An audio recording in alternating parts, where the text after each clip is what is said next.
नमस्कार भावांनो, हिंद केसरी मैदानमध्ये आपलं सर्वांचं स्वागत आहे. तर भावांनो, या व्हिडिओच्या माध्यमातून आपण तुम्हाला अपडेट देणार आहोत. ते अपडेट म्हणजे आपला सर्वांचा लाडका महाराज व तसंच महाराजचा भाऊ वादळ यातून कोणता नंदी आपल्याला पळताना दिसेल व नक्की कुठे पळताना दिसेल याची देखील अपडेट आपण या व्हिडिओच्या माध्यमातून देणार आहोत. तर व्हिडिओ शेवटपर्यंत बघून या चॅनलला सबस्क्राईब करून व्हिडिओला लाईक करायला विसरू नका. तर भावांनो, तुम्हाला माहितीच आहे आपला बकासूर भावांनो, देव बकासूरच्या पोटामध्ये लोखंडी तार अडकलेली होती. ती तार म्हणजेच चांगल्या प्रकारे काही इजा न होता काढलेली आहे. बकासूर आपला आराम करत आहे आणि तसंच बकासूरचं नाव करण्यासाठी सज्ज झालेले आहेत बकासूरच्या दावणीतले नंदी. तर नक्कीच उद्या कोण पळताना दिसणार?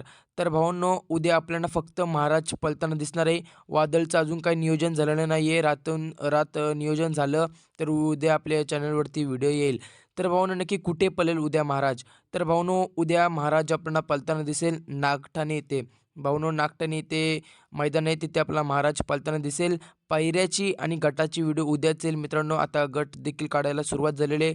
जशी आपल्याला गटाची अपडेट आली तर लवकर जर आली ना गटाची अपडेट तर लगेच आपण व्हिडिओ टाकू, नाहीतर उद्या टाकू. धन्यवाद भावांनो.